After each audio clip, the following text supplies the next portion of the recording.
couple of years down the road, you are Oh shit. hanging out. It's a Thursday night, Hmm. Okay. and you know what that means. I don't actually. It's time for your weekly game of cards with the fellas. Card game of cards. Yeah. You What are started we playing? so you play a lot of mostly Texas Hold'em, you know. Okay. Sometimes you guys will switch the game up, but if you're playing for money, it's Texas Hold'em. If you're just fucking around, like if you switch to other games, you definitely gamble on them, but definitely not to the extent that you would on a Hold'em game, you know? Sure.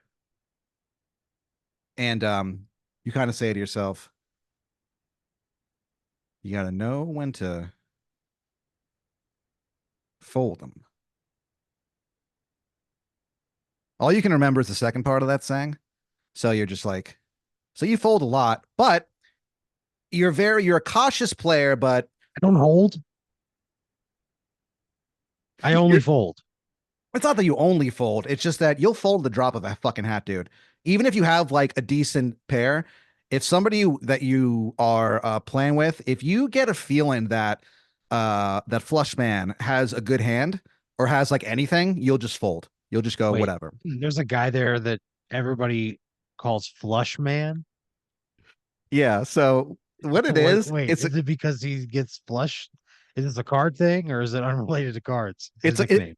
it's a card thing. Okay. He's called Flush Man because he just seems to have a knack for when it matters, when it counts, when the chips are down, literally. Flush Man is known to pull quite the flush. He He makes became big comebacks. Yeah, he became so well known for it that he actually got like a hat made special like for it. So what it is it's like a hat, it's like a baseball hat, but there's a toilet attached to the side of it. And Yeah. whenever something good happens for him, he'll just flush. It like makes a noise, you know? Have we done this toilet hat bit before? Yeah, it's I Flush feel Man. like He's back. Flush Man. Yeah. So there's Flush Man. There's also Mr. Flush. Oh no. Mr. Flush? Why do is he a guy who also just happens to get on us a lot of I just totally forgot what that word was. A So flush? Flush, yeah. So Flush Man and Mr. Flush definitely go. They're definitely seen as friendly rivals. Sure. You guys are buds. It's not like you don't know the real names and they don't know yours, but you do like them and you learn about each other's lives and stuff. But you just don't. You never give out your name at the at this place. It's called Larry's uh Poker Zone. It's owned Larry's Poker Zone. Yeah, it's owned by this guy named Larry Pokes. Where is this? Where is Larry's Poker Zone located geographically? It's located about it's about a 25-minute drive south of Los Angeles. Oh, okay. So this is an LA area establishment. Oh yeah. Larry's Poker Zone. Yeah, Larry Pokes. He comes from the Pokes family. Oh yeah. Yeah. Um Noted. yeah, they are known as being uh the very first family in Los Angeles uh to have electricity. Okay. I mean, who gives a And shit? they It's, were it's 2024. Who right. who gives a fuck about that? Well, I mean, they do, they have like insignias that they had like when they wear jackets on or long sleeve shirts, there's just like sparks electricity going down them, So, what do you mean by that? like drawings There of like there's oh okay, not actual sparks. no, but what they will do sometimes is sometimes What? they'll wear like they have like a family crown that like throws, puts sparks up off the top, you know what I mean? So they will Like spark. They're known to spark it up, when the occasion calls for it. If someone and what's the graduates, occasion? if graduations, weddings, divorces. Yeah, people Um, don't want your fucking firework crown at a goddamn divorce. Well, Let those people have their space. these guys are just built different, I guess. They sound like fucking assholes. So you're hanging out with Flush Man and Mr. Flush. Mr. Flush's deal is that like he um he has a necklace and in huge letters it says Mr. Flush. And he Mr. Flush. yeah, and he wears Mister, or is it Mr? Mister. Oh, It looks okay. expensive. He's able to pay Yeah. for it with his, poker winnings, stuff like that. Oh, It's okay. He's that profitable that yeah, so he can buy jewelry with it. yeah, when you guys get together, when the big stack walks in, these guys know that they're gonna get a friendly game. Like this isn't necessarily a thing where anyone's looking to make a lot of money. You know what I mean? It's Sure, only like, sure. it's like a $200 buy-in or something. But it's the rare times that Flush Man and Mr. Flush go head to head. Out there on like the actual competitive card scene, they're not they don't play against each other a lot. Why? Seems like if they're both that good. They are, but it always just seems like when it comes time to like do these huge tournaments or whatever, they just by luck of the draw, they never end up at the same table. And so this is the time that they're able to kind of study each other. You know what I Okay. mean? So And this is then a chess match, really. yeah, and you're there because they're what they have to do is so sometimes it's hard for them to anticipate. They can anticipate if somebody's good at the game, but if like you're not that great, they don't really know how to play defense against that. It's been so long. So that's kind of where the big stack comes in. You get there and you're, pretty good. Wait, are you calling me the big stack? You got that nickname because Dude, what at the the end fuck? at The the end big of stack? yeah, Big Stack, Flush Man, and Mr. Flush. And so they called you that because one night you just had a fucking gigantic like people bought like they for some reason you were just on a fucking roll and they just could not figure you out. And Flushman especially had to buy back in like twice. And so you actually kind of like were kicking ass and you had like this gigantic stack of chips and they started calling you Big Stack because of it. You ended up losing all of it, but the nickname stuck. Right. So you're gonna go, hang out, play poker with the boys. Big Stack is back. Jack is what you Oh, say. Is that's what you before you leave? no, no, You it's like not. you It's not, you have Pat. like your leather jacket draped over your You shoulder have a and like leather jacket now yeah, you won it in a in a uh game? yeah. Well, no, not in Okay. a game. You won it in a ice cream eating contest. Fuck you. An You ice you cream eating contest, Pat? yeah, you had ice cream Fuck headaches you. for like the next 12 hours, but it was worth it. It's a very nice jacket. Do you ever call it a brain freeze? Yeah, what did I say? Ice cream headache? Oh yeah, I've called it a brain. Yeah, I've called it a brain Okay. freeze before. We were a brain freeze region growing Okay. up. So you think of it more as a brain freeze, Yeah. but it's worth it, dude. That jacket fucking rules. Looks great on you. So you This turn sucks. and you look at like your full length mirror and you kind of do like finger point with your free hand and you go, No, Pat. Big Stack is back, Jack.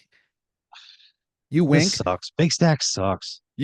and the mirror shatters. God damn, now I gotta get a new fucking mirror. So you're kind of like, whoa. So Pat. you jump into your car and you start traveling. You don't leave Blorp very often. Really only for this big game. This is a blorp thing. 10 minutes in and we're now in blorp. So you live in a town called Blorp. Blorp God essentially damn it. is a town, a city, a place for people whose lives have just fallen apart, you know? And it's very cheap to live there. Everyone lives on the edge of town. You don't have to have much interaction if you do, if you don't The want whole to. thing is the edge of town. Yeah. Everybody lives on the edge of town. Yeah, everyone. And dude, I'll tell you, like if you like, known as the number one place in America that plays that album Nebraska by Bruce Springsteen the most. Okay. All They're right. they're able to do like research and actually target it. Like, Spotify, they realize like, wow, there's a disproportionate amount of Nebraska being played here in this place, Blorp, I guess is how you say it. I don't hate that at all. I love that, Yeah, in fact. yeah. It's a great album, but you feel like If you're you're gonna living give me in it. one of his, Yeah, give me that one. absolutely. Yeah. Yeah, sometimes when it's your brother, you look the other way. You hear that floating through Oh, the air, you know? so fucking good. So you're like, leaving Blorp. And, you're feeling pretty okay about finally getting out and hanging out with the boys, A nice Playing game of poker. playing poker. You start driving and it's like, you kind of start like remembering. Oh no. So for a while there, you were doing pretty well. You became a weatherman for Oh shit. the local news for Lanalax News. Out of And Los so Angeles? Like, yeah. And so like it was you were doing how do I get that job? That's like a huge media market. I'm not a weatherman. so what happened was you were doing um so you were emceeing a or not emceeing but kind of acting as the host for this thing Extreme Spelling Are you where fucking kidding me? That's what we're doing. so what it is Stream spelling. yeah, you host it. It's like it's being televised for like ESPN 12 or whatever. And you ended up being hired for it. You knew one of the casting uh directors. He saw you perform. You're doing a show with Danny Goodwin. He's going up after you. Yeah. Avery Moore goes first. She's in town and she's like, so she does her bits. She's working on this bit about like here's my impression of a butterfly. And, like she does the whole thing, and then Yeah. she's like, this is what I think happens when penguins have sex, and like does a whole thing. And so you go up after her, and you just fucking crush, man. And like, Great. so this a casting director saw you and was like, oh, this guy's pretty fucking funny, and so they hired you to be the commentator and host of ESPN 12 presents Extreme Spelling. And what it was it's they're going head to head, you know, um, and it is a thing where they'll go, it's like a spelling bee. So they'll go, Sure. all right, so the word is you see it at the bottom and it says like duplicitous, and then they're like, oh, it's the definition is somebody who something kind of scheming, you know what I mean, something like that. That's like what it says underneath it. Um, Part of what makes it extreme spelling is that the person That's that the definition.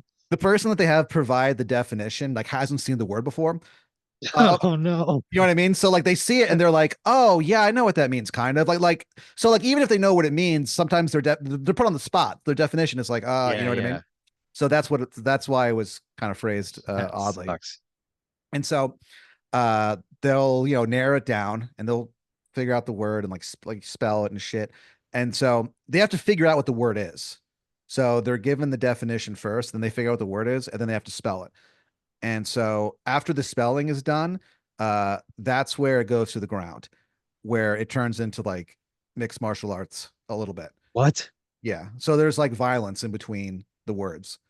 So you're hosting it, and somebody, I guess the right person saw you at the right time, and they brought you in. You interviewed pretty well. You met with the head of news for Lanalax News, um, Marvin Prorate, and he is Low like, rate? yeah, and he's like, Aaron, I think that you're gonna do I think you could do this, man. I think, you got charisma. You know what you're doing. You can read off a cue card, I'm sure. Yeah.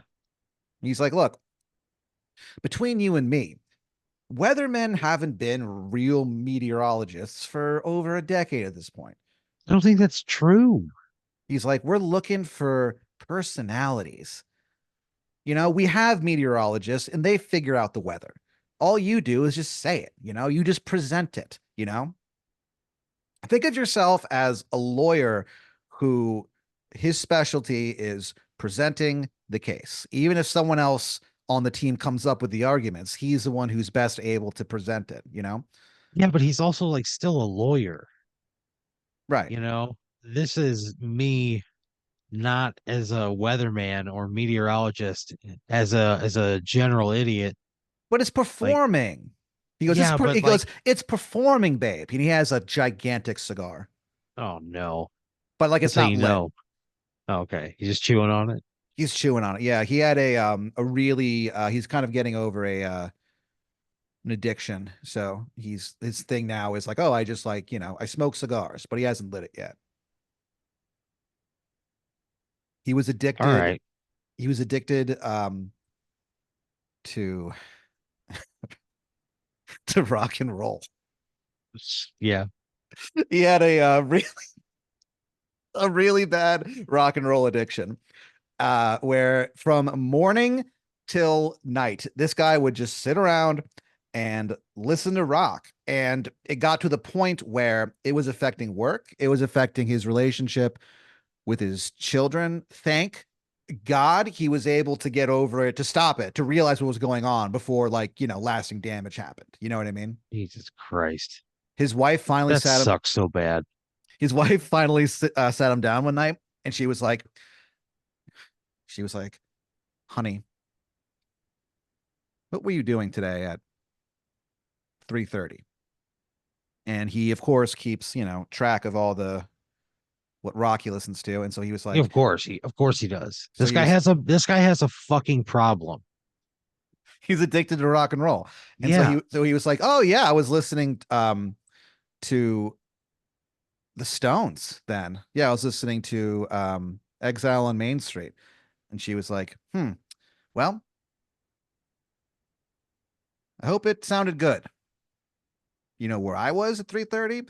Uh Driving at 80 miles an hour to the fucking elementary school because you were too busy rocking to pick up your goddamn son. And he kind of like realizes what she said and kind of looks up, and he's like, a tear starts to go down his cheek, and he's like, I guess sometimes you can rock too much. And they just embrace.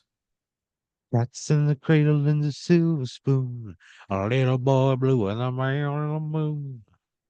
You know? Yeah. And that guy, he said that like that night before he went to sleep, he actually looked out the window, and for just a second, he could swear he saw the man in the moon. It said, and it winked at him and said, good luck in overcoming your addiction.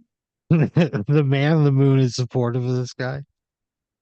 So you get hired and you were doing the weatherman kick, baby. And basically what it was, it did take some training. It's not like you just went on air that night. They had to show you the blue screen and show you like, okay, like when we want you to point there, we do whatever, you know what I mean?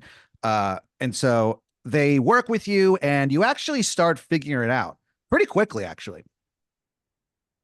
Like, also what's kind of strange is that your hair starts like growing, and it grows into like one of those like stereotypical weatherman Come on. haircuts. You know what I mean? Come on. You don't know how you're like, maybe it's the new, It's champ. full and lush and like a dome. Yeah. You started using a new, shampoo conditioner that all news guys use. Yeah. Yeah. What's it called? It's called, Dust and Bones, Ugh, a shampoo and conditioner for men. It's named that after, sucks. it's named after an ancient, a lot of people say it never existed, but the Dust and Bones Society. They were a secret society at Yale, and they all had like really crisp haircuts like that. And so they were kind of known for that, and that's why they named it after him. So That fucking sucks. yeah. Yeah. So you're a weatherman for a while, and you like it. You know, people recognize you. You know, not all the time necessarily, but at least once a week, someone will walk past you, and they're like, "Weatherman," and you're like, "Gentlemen." So That sucks. it's good. That fucking sucks. What do you mean? What's wrong with that? So you're doing the whole weather thing, um, and then like one day, uh, you went into work, you know, full of piss and vinegar, as they say. Uh, like you really have to go to the bathroom. So you get to work, and there's like it's like padlocked with like a chain, and you get there, and you go, what the hell is going on? And then there's a sign up there, and it says like, building has been condemned. What? Yeah. And then it says like, find us at, and then like you can't really read where the what the address is. Great. So like you don't know where to go. Yeah, I So guess. Just fucking stuck. so now you're in Blorp. And so you leave, and you're going to play poker with the fellas, And Big stack. yep, Back jack. you're driving. You drive for a while, it takes a while to get there, Yeah. Uh but not too long, you're listening to Chunks, the podcast. Oh no. They're branching out. Yeah. So so Chunks, the podcast is these guys, Howie and Chip, they do the show called Chunks, where they just find different things and, destroy them. They chunk them. And then when they do that, they'll like turn to the camera and be like, Chunks. Jumped. And it's a thing where if you are wearing a Chunks t-shirt, and like you're a fan of Chunks, and someone sees that, 9 times out of 10, when they pass you, they'll go, Chunks. And you just go, Chunks. Jumps. Yeah. And so the podcast is them giving some background on some of the episodes that they've done. And they also interview people too. Turns out they're actually like pretty good interviewers, even though like Yeah. they ask questions in like really dumb ways. Um they had this guy on. He is a uh ambassador to Egypt. And Chip was like talking to this guy, and like out of nowhere just gives this like 5 minute like mini history lesson about like King Tut, but he keeps saying like uh like, you know, Yeah. and the guy's like he's like, huh, I'm gonna start calling you Mr. Like. Oh no. They keep saying like. And so you're listening to their podcast as they're talking about that, and you kind of like turn a corner, even though it's like dark out, you know what I mean? Suddenly, when you turn the corner, it's like you're hit in the face with like light, you know? Suddenly, you're no longer on this like modern road or whatever. You're suddenly on like an old dirt path, well What the worn. fuck? And you're like, there's all these mountains and like In my trees. car? No, on the outside. You like keep driving. And you're No, like, but what? like I'm driving in my car, but Yes. everything around me is that's fucking weird. Yeah. And you're like, what the fuck? And suddenly you're in like this different like world almost. Like you're like, what the fuck is going on? Yeah, what the fuck is going on, Pat? You like look to your right, and sitting in the passenger seat is this guy. He's kind of he's wearing like what you would imagine What the a fuck? like Arthurian, like what Merlin would wear. You know what I mean? Like a old school wizard.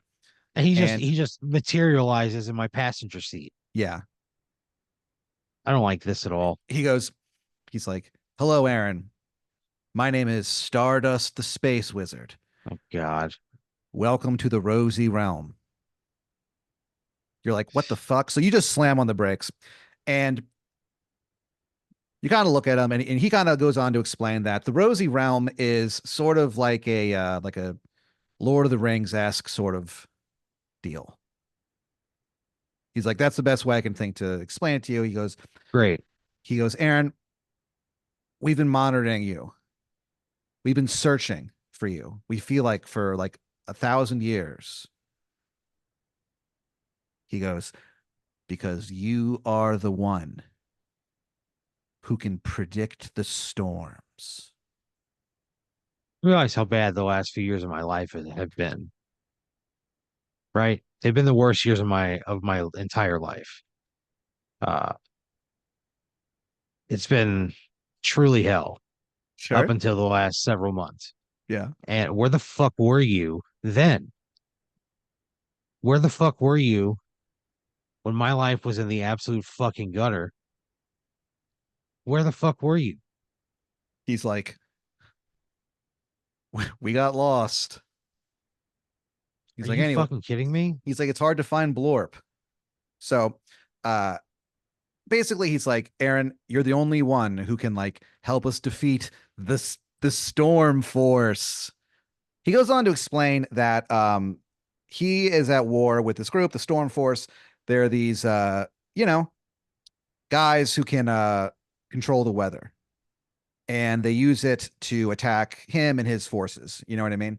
And he's like, "Aaron, I know that for a long time you're able to tame the storm and tell people what like where it's going to strike. We need your help." I all that shit comes from somebody else, man. I just play it out. I'm just the song and dance. I Yeah. don't know a goddamn thing about storms other than where to point on the fucking blue screen.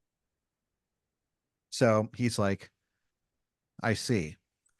And you blink, and like suddenly you're outside your car, and you're like, "What the fuck?" And like you're just kind of like standing on one of those like, grass covered hills or whatever. And there's like it's a blue sky, tons of clouds. The And fuck? you're standing like you're just kind of standing there, and Stardust is standing in front of you too. And he kind of goes like boop and like touches your like nose. And suddenly Humiliating. you're like, ah, you're like filled with like energy and light. You know what I mean? It comes out of your open mouth, just like Great. it's like the cover of that Mars Volta album. What the fuck is happening right now? And suddenly, like you just kind of look over your shoulder, and there's like a blue like a green screen thing behind you, and you just like start like tapping at like different places on it, and you just go here, there, and there, and suddenly, like in your heart where the storm force is going to strike next. And he's like, This vague fucking storm force. "Yeah, the storm force." And so he's The like, weather-based nemesis. "Yeah, of Stardust, the Space Wizard, and his uh League of Justice." God damn it, Pat. So Stardust takes you back to like his castle and stuff, and suddenly, and he's like, "Aaron, I knew I could count on you." And he goes, "But," and like we sent our forces out to like ambush the storm force. And he's like, "But Aaron, to really solidify your place here in the Rosy Realm, I think you're gonna have to marry the king's daughter." I don't want to solidify my place in this fucking rosy realm. I want to go back to where I'm from. I have a life. He goes, well, I guess I probably should have told you it's a one-way trip." Are you fucking kidding me? You didn't tell me No, a goddamn thing, and you certainly didn't give me a choice. I was dragged here. He goes, no one leaves the rosy realm, Aaron. He Are kind of you smiles fucking sadly. kidding me? So he's like, I punch him right in the fucking face. I just deck him. I just hit him as hard as I possibly can. I just hit him and I keep hitting him. yeah. So you start like hitting him, and he kind of is just like, he like, like easily blocks your blows or whatever. And then suddenly I you don't hear care. like from outside, you hear like thunder. I don't fucking care. I'm so pissed off. Yeah. I'm so pissed off. I didn't want this. I didn't want any of this. And now it's like I can't leave. I'm stuck here in this fucking horrible scenario. Yeah. And so This is like, fucking awful. and like you kind of like become aware that like suddenly like your arm is like wet because there's like rain coming in through like the open window. You fucking kidding me? This And sucks. you look outside and there's like this gigantic like army of like men, you know. Some of them are like monsters, some of them are just they appear to be people. There's like trolls, there's goblins, um there's like some people cosplaying as like Marvel characters. There's I all don't kinds, fucking care. and there's like behind them you feel like the storm, and you hear a voice go, "Hey, Aaron." God damn it. I fucking hate this one so much, Pat. he goes, he goes, I'm not good to, doing I'm not participating he goes, good to with see you, baby. him. Fuck him. And then a bolt of lightning comes in and just fucking fries you. God, fuck you. And you're like, Fuck you're like kidding me? electrocuted. And you hear like, and you hear, it's Chet Lightning, baby. And then he leads his like, the Storm Force. And Are you they fucking kidding me? you kind of like go into God, I shock. hate him. You go into shock and like fall down the stairs. And as you fall, your pants fall down. You're wearing God white damn it, boxers with Pat. red hearts on them. And you get to the bottom of it, and it's like a winding staircase. You know what I mean? Fuck And you. so you like go I down. just roll It's down the like whole thing. it's like a 7 minute tumble, Jesus. and you hit the bottom, and you kind of go. You're kind of like, what the fuck? And you just get like a view of this of the storm force just sacking this castle and killing everybody inside. And you're God like, damn it. holy shit! And then you hear from behind you, yeah, baby, pretty Fuck you. shocking. And then you're God blasted damn with it. 1,000 bolts of lightning, God damn it, Chet Lightning, you son of a bitch. and you turn into ash Fuck you. amidst the Chet Lightning smoke, sucks. the blood, and the hate. If you're listening to this, please weigh in. DM us your thoughts on Chet Lightning because he fucking sucks, Pat. No, he He rules. sucks. Chet Lightning, He's Chet the Lightning fucking sucks. he He fucking sucks rules. so bad. He sucks so bad. Yeah, let He's us my know least actually. favorite character. I fucking hate him. The Sugar King, I think, used to be my least favorite character, but at this point, I think it's Chet Lightning is my least favorite character on this show. I fucking hate Chet Lightning. Why? He sucks. He shows up at weird times with other people as parts of groups that don't need him. No. He's a fucking asshole. He's one of the worst accents on the show. He talks like a fucking idiot. Chet Lightning sucks. No. Everybody who likes Chet Lightning, let us No, know. no, they don't, Pat. No, I'm saying No, if you like it, if you like Chet Lightning, DM us. But you're don't dead. DM us. Fuck you. You're gonna get so many DMs. Yeah, from people saying up with Chet Lightning, baby. Fuck you.